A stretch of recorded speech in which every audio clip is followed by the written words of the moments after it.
ओम शांति। 16 अगस्त 2023 की मधुर महावाक्य। मीठे बच्चे, दूरादेशी और विशाल बुद्धि बनो। शिव बाबा के कार्य में कभी डिस्टर्ब नहीं करना। डिस्टर्ब करने वालों को ऊंच पद नहीं मिल सकता। प्रश्न: इस दुनिया में मनुष्यों को कौन से ख्यालात रहते हैं जो सतयुगी देवताओं को कभी नहीं आएंगे? उत्तर: यहाँ मनुष्य समझते हैं कि हम कमाएंगे तो हमारे पुत्र और पौत्रे खाएंगे, लेकिन यह ख्यालात देवताओं में नहीं होंगे, क्योंकि उनके पुत्र और पौत्रे सब यहाँ से ही वर्षा लेकर जाते हैं। वह समझते हैं हमारी अविनाशी राजाई है, यहाँ ही हर एक अपना अपना पुरुषार्थ कर रहे हैं। गीत माता ओ माता। ओम शांति। बच्चों ने माताओं की महिमा सुनी। बच्चे जान चुके हैं किस किस माता की महिमा होती है। माताओं की इतनी महिमा करते हैं तो जरूर होकर गई है। अभी तो वह है नहीं जो जगत अम्बा होकर गई है। उनकी भक्ति मार्ग में महिमा होती है। अब वह क्या करके गई यह तुम भी नहीं जानते थे। जगत अम्बा के मंदिर में जाते हैं, जाकर उनसे कुछ न कुछ मांगते हैं। कोई को बच्चे की आश होगी, कोई आशीर्वाद मांगेंगे। अब जड़ चित्र तो कुछ कर नहीं सकते, ना वो समझते हैं, परंतु यह है भक्ति। तुम जानते हो वह पास्ट हो गए हैं। जगत अम्बा की महिमा है, एक तो नहीं है। तुम सब ब्राह्मण कुल की पालना करते हो, फिर देवी कुल की पालना करेंगे। तुम इस समय जैसे कि सारे जगत की पालना करते हो, परंतु कोई जानते नहीं। चंडी का देवी का भी मेला लगता है। चंडी का नाम देखो कितना छी छी है। बाबा कहते हैं जो आश्चर्यवत भागंती हो पार्वती दे देते हैं, वह जाकर चंडाल का जन्म पाते हैं। घर में चंचलता करते हैं तो उनको कहा जाता है ना, तुम तो चंडी हो, चंडाल हो।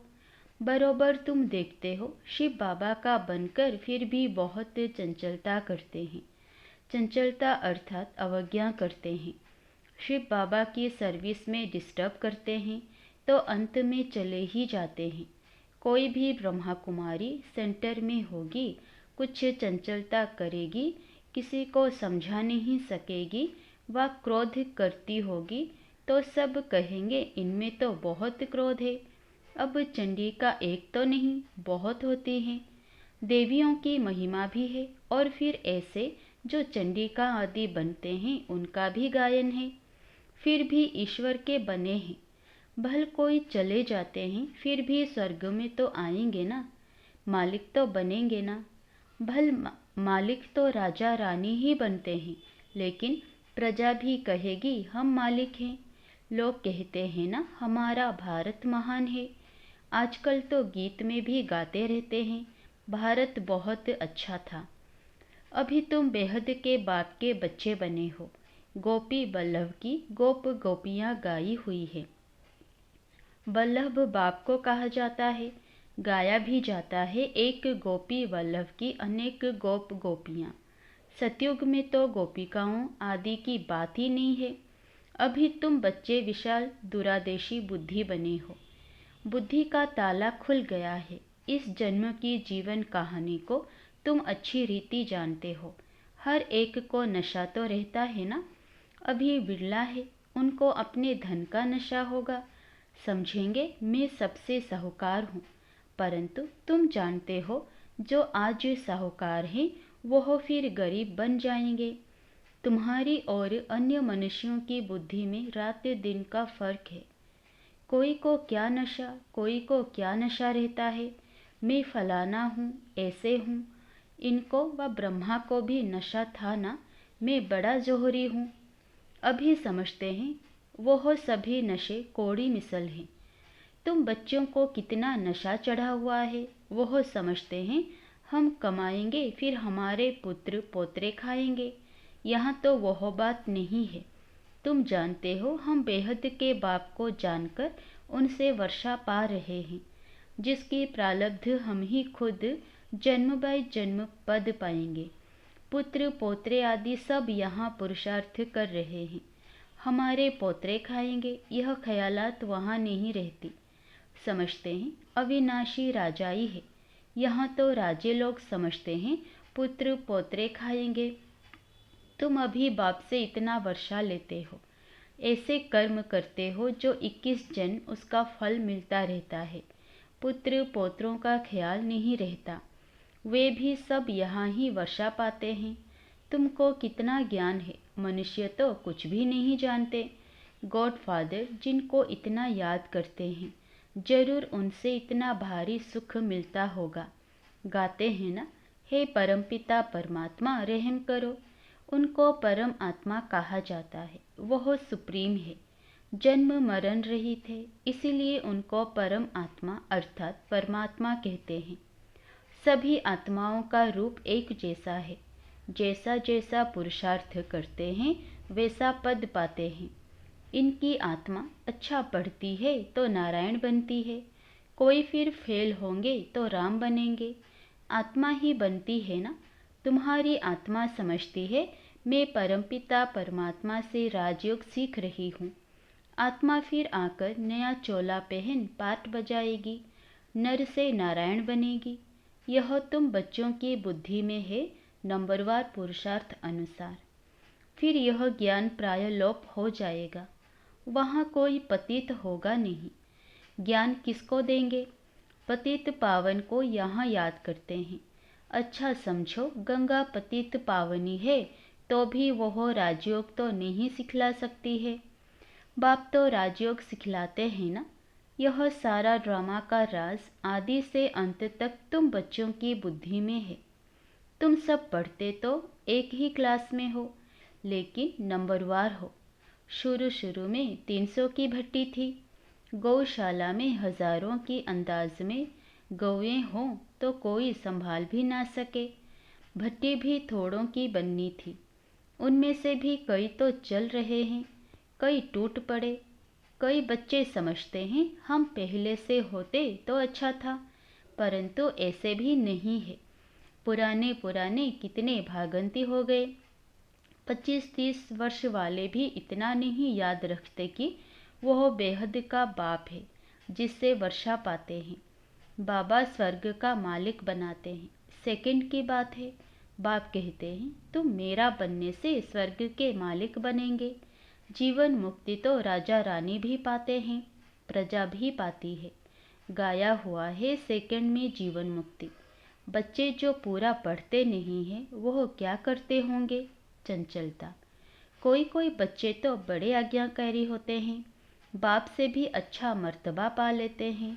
बाप 100-200 कमाने वाला होगा, बच्चा लखपति बन जाता है। तो अलौकिक संबंध में भी ऐसे होता है।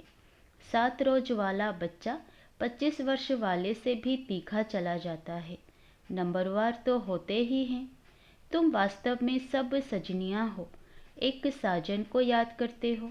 तुम जानते हो बाप आकर हमको सुखधाम का वर्षा देते हैं। लौकिक पति है, फिर भी याद उनको करते हैं जो पतियों का पति है। पारलौकिक साजन अमृत पिलाते हैं, इसलिए उनको याद किया जाता है। फिर तुम स्वर्ग के मालिक बन जाते हो, फिर वहाँ कोई को याद नहीं करते। अभी के पुरुषार्थ से तुम 21 जन्म प्रारब्ध पाते हो। तुम्हारी बुद्धि कितनी खुली है, वह भी नंबरवार। तो बादशाही भी नंबरवार लेते हो। तुमको सब समझा दिया है। यहाँ अच्छी रीति पढ़ाई पढ़ने से तुम पद भी इतना ऊंच पाएंगे, नहीं तो अनपढ़े पढ़े के आगे भरी ढोएंगे। इसमें पुरुषार्थ बहुत अच्छी रीति करना है। अभी टाइम अच्छा है पुरुषार्थ के लिए। तुम जानते हो जहाँ जीना है वहाँ ज्ञान अमृत पीना है अथवा पढ़ते रहना है।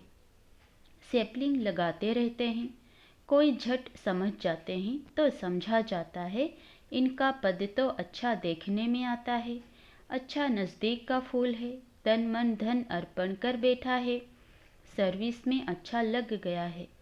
समझता है अपना समय जितना सर्विस में देंगे उतना फ़ायदा है। जैसे बाबा हम ज्ञान नेत्रहीन अंधों की लाठी बना है, ऐसे हमें भी बनना है। तुम एक दो की लाठी बनते जाते हो। अंधा बनाया है रावण ने। यह तुमको समझाया जाता है कि इस समय सारी दुनिया लंका है, सब शोक वाटिका में है। नाम रखा है अशोका होटल, वहाँ खूब मज़े उड़ाते हैं। अभी तुम जानते हो बाबा आया हुआ है, महाभारत लड़ाई सामने खड़ी है। यह तो लगनी है, जबकि घर के गेट्स खुलने हैं। द्वापर की तो बात ही नहीं, अभी तो घोर अंधियारा है ना। ब्राह्मणों की रात अब पूरी हुई है, बाबा आया हुआ है। यह बातें तुम बच्चे ही जानते हो, स्कूल में पढ़ते हैं। कोई तो बहुत अच्छे मार्क्स लाते हैं, कोई फेल हो जाते हैं। फेल की निशानी है चंद्रवंशी में चले जाएंगे। राम को क्षत्रिय की निशानी दी है, अर्थ नहीं समझते। लव कुश की क्या क्या बातें बेट सुनाते हैं, कितने झूठे दोष बेट लगाते हैं। गाते हैं राम राजा राम प्रजा, धर्म का उपकार है। फिर यह सब बातें कहाँ से आई? यह सब बातें समझने की है। तुम जानते हो यह नॉलेज नंबरवार हमारी बुद्धि में है। स्टूडेंट को बहुत तीखा पुरुषार्थ करना चाहिए। हम गॉड फादरली स्टूडेंट हैं। टीचर को कौन नहीं याद करेंगे? हम हैं पतित पावन गॉड फादरली स्टूडेंट। इसमें बाप, टीचर, सदगुरु तीनों ही आ जाते हैं। तुम सब सीताएं हो ना? रावण के शोक वाटिका में पड़े हो। इनकॉर्पोरियल गॉड फादर इज ज्ञान सागर नॉलेजफुल। श्री कृष्ण को अथवा लक्ष्मी नारायण को ऐसे नहीं कहेंगे, उनकी महिमा ही न्यारी है। गीत में भी गाते हैं उनकी महिमा अपरम अपार है, जो ऐसा बनाते हैं। तुम कहते हो बाबा हम आपसे पूरा वर्षा लेंगे। आप कितने मीठे हो, कितने प्यारे हो। लक्ष्मी नारायण कितने मीठे, कितने प्यारे हैं। लक्ष्मी नारायण के चित्र देखो, हमेशा मुस्कुराहट वाले दिखाते हैं। तुम जानते हो देवताएं इस भारत में ही थे, अभी कहाँ है? तुम सबको बतला सकते हो कि यह उनका अंतिम जन्म है। फिर से श्री कृष्ण बनना है। अभी कृष्ण पूरी स्थापन हो रही है। श्री कृष्ण की आत्मा भी अभी राजयोग सीख रही है। तुम भी कृष्णपुरी में जाना चाहो तो राजयोग सीखो। लक्ष्मी नारायण कहने से मनुष्य मूंझ जाते हैं। श्री कृष्ण को झूले में झुलाते हैं। पूजा लक्ष्मी नारायण की करते हैं। उन्हों का बाल चरित्र कुछ भी है नहीं। राधे कृष्ण फिर कहाँ गए, क्या हुआ, कुछ भी पता नहीं है। राधे कृष्ण कोई आपस में भाई बहन नहीं थे। अभी राधे कृष्ण का राज्य तो है नहीं। द्वापर में भी उन्हों की राजधानी का कुछ पता थोड़े ही है। तो यह सब बातें समझने के लिए बहुत अच्छी बुद्धि चाहिए। लिटरेचर बनाने में भी मेहनत लगती है। विष्णु के अलंकार दिखाते हैं, परंतु वास्तव में विष्णु के यह अलंकार होते नहीं। विष्णु व लक्ष्मी नारायण को शंख थोड़े ही है, तो हम क्या लिखें? मनुष्य तो कुछ भी समझ न सके। शंख तो है तुम्हारे पास, तो अलंकार जरूर ब्राह्मणों को देना पड़े। कहेंगे यह ब्राह्मण फिर कहाँ से आए, समझ नहीं सकेंगे। तुम समझा सकते हो, हम ब्राह्मण स्वदर्शन चक्रधारी हैं। यह सब बातें समझाने में बड़ी ही विशाल बुद्धि चाहिए। प्रजा में जाने वाले मोटी बुद्धि समझ न सके, समझाने में बड़ी ही डिफिकल्टी लगती है। बाबा लिखते भी हैं सिकिलधे स्वदर्शन चक्रधारी ब्रह्मा मुख वंशावली। परंतु तुम्हारे पास अलंकार कहाँ है? चित्रों में देवियों को तीसरा नेत्र दिया है, लेकिन उनको तो तीसरा नेत्र है नहीं। तुम्हारी अब तीसरी आंख खुली है। तुम शक्तियों की महिमा है।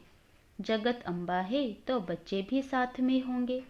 मेजॉरिटी माताओं की है, माताओं को ही ऊंच उठाते हैं। अच्छा, मीठे मीठे सिकिलधे बच्चों प्रति माता पिता बाप दादा का याद प्यार और गुड मॉर्निंग। रूहानी बाप की रूहानी बच्चों को नमस्ते।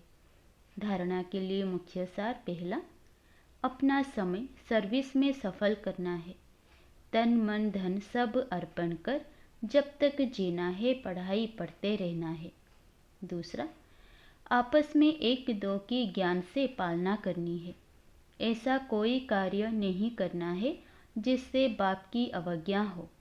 वरदान, अविनाशी अतीन्द्रिय सुख में रह, सबको सुख देने और सुख लेने वाले मास्टर सुखदाता भव। अतीन्द्रिय सुख अर्थात आत्मिक सुख अविनाशी है। इंद्रियां खुद ही विनाशी है तो उनसे प्राप्त सुख भी विनाशी होगा। इसीलिए सदा अतीन्द्रिय सुख में रहो तो दुख का नाम निशान आ नहीं सकता। अगर दूसरा कोई आपको दुख देता है तो आप नहीं लो। आपका स्लोगन है, सुख दो सुख लो, ना दुख दो ना दुख लो। कोई दुख दे तो उसे परिवर्तन कर आप सुख दे दो, उसको भी सुखी बना दो, तब कहेंगे मास्टर सुखदाता। स्लोगन, अधिक बोलकर एनर्जी गंवाने के बजाय अंतर्मुखता के रस के अनुभवी बनो। अच्छा, ओम शांति।